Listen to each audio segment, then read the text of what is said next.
સંદેશ ન્યૂઝમાં આપનું સ્વાગત છે। સુરેન્દ્રનગર પોલીસ વડા પ્રેમસુખ ખડેલુએ મહિલાનું ગીરવે મૂકેલું 32 તોલા સોનું જેવી અંદાજિત કિંમત 51 લાખ જે 6 કલાકમાં આરોપીને ઝડપી લઈ પરત અપાવી માનવતા મહેકાવી પોલીસ વડાને ફરિયાદી બહેને બનાવ્યા ભાઈ। બેન અમારી પાસે કાલે બપોરના સમયમાં આવી હતી અને બેન અને બંને નાના નાના દીકરાને લઈને અને બેન જે છે અને ઘરવાળા સાથે એ લોકો સુસાઇડ સુધી કરવાનો વિચાર કરતા હતા। પછી એ લોકો મીડિયામાં અને તમામ જગ્યા જોઈને અને અમારી પાસે આવ્યા। કાલે લગભગ 12 થી 1 વાગ્યાના આસપાસ અમારી પાસે આવ્યા અને કાલે સાંજે 6 વાગ્યા સુધી અમે બેન પાસેથી કોઈ પાસેથી એ લોકો 3 લાખ રૂપિયા વ્યાજ પેટે લીધા હતા અને 3 લાખના એ લોકો 18 લાખ રૂપિયા ભરી દીધા અને બેનનો લગભગ 40 તોલા અને આસપાસનો સોનો જે લગભગ 50 થી 51 લાખનો જે સોનો હતો એ ગીરવી મૂકી દીધો હતો।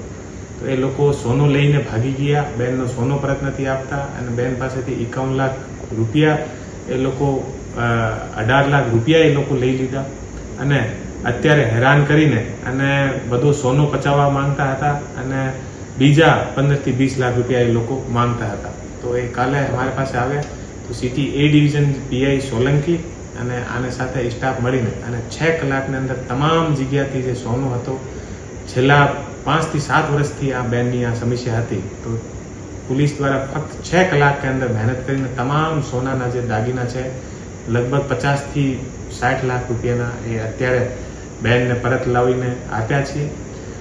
સુરેન્દ્રનગર પોલીસ દ્વારા છેલ્લા 1 અઠવાડિયાની અંદર ચોથો એવો કિસ્સો છે જે મેં એવી રીતે વ્યાજ વટાથી પરિવારને મુક્તિ અપાવી છે। આથી પહેલા થાનગઢના અંદર જે સુરેન્દ્રનગર પોલીસ દ્વારા જે 2 પરિવાર હતા, ગરીબ પરિવાર હતા, વ્યાજ વટામાં ફસાઈને અને પોતાનું ઘર મૂકીને અને અહીંયાથી એને ભાગવું પડ્યું હતું, એટલા લોકોને હેરાન કર્યા। તો એ લોકો દ્વારા પોલીસ દ્વારા સંપર્ક કરવામાં આવેલ હતો। આ પછી થાનગઢ પોલીસ દ્વારા પણ આ લોકોને બંનેને પોલીસ બંદોબસ્ત આપીને ઘરે મુકાવ્યા। બધો જે વ્યાજ વટા હતા આ લોકોને ઉપર કાર્યવાહી કરીને અને અત્યારે એ પરિવાર ખુશીથી બંને પરિવાર જે છે ત્યાં થાનગઢમાં રહી રહ્યા છે।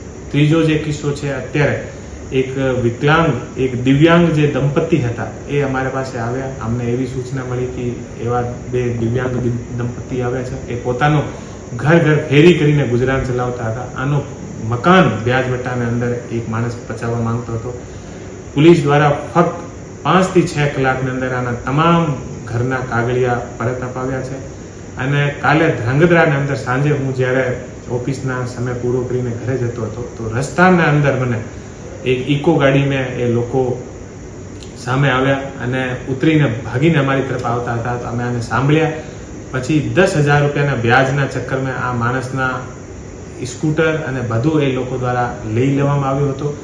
તો તુરંત અમે એસડીપીઓ ધ્રાંગધ્રાને કહીને અને ફક્ત 5 થી 7 કલાકની અંદર આનો સ્કૂટર પરત અપાવ્યો, ગુનેગારો ઉપર ગુનો દાખલ કર્યો અને આ ફેમિલીને પણ એ લોકો હતા અને સાથે પણ જે બીજા લોકો આવતા હતા એ આને ઓળખતા નથી હતા પણ એ કીધું કે સાહેબ આ માણસ અત્યારે છેલ્લામાં કંટાળીને અને સુસાઇડ કરવાને જતો હતો, અમે આપણા પાસે લઈને આવ્યા છીએ અને 6 કલાકમાં આનો તમામ જે વસ્તુ હતી આનો અમે લોકો નિકાલ કરી દીધો। તો છેલ્લા 1 અઠવાડિયામાં 4 થી 5 એવા બનાવો જે છે એ સુરેન્દ્રનગર પોલીસ દ્વારા ત્વરિત કાર્યવાહી કરીને ફક્ત 5-6 કલાકની અંદર આનો ઉકેલ લાવ્યા છીએ અને હું તમામથી એવી અપીલ કરું છું કે કોઈ પણ રીતે વ્યાજ વટાની અંદર કોઈ પણ માણસ ફસાયેલો હોય, કોઈ પણ સુરેન્દ્રનગરમાં બીજી રીતે કોઈને હેરાન કરતા હોય અમારી પાસે આવે અને અમે તુરંત આ માણસને સાંભળીને અને આ ઉપર અમારે ત્યાં ઝડપથી રેસ્પોન્સ મળશે અને તુરંત કાર્યવાહી થશે।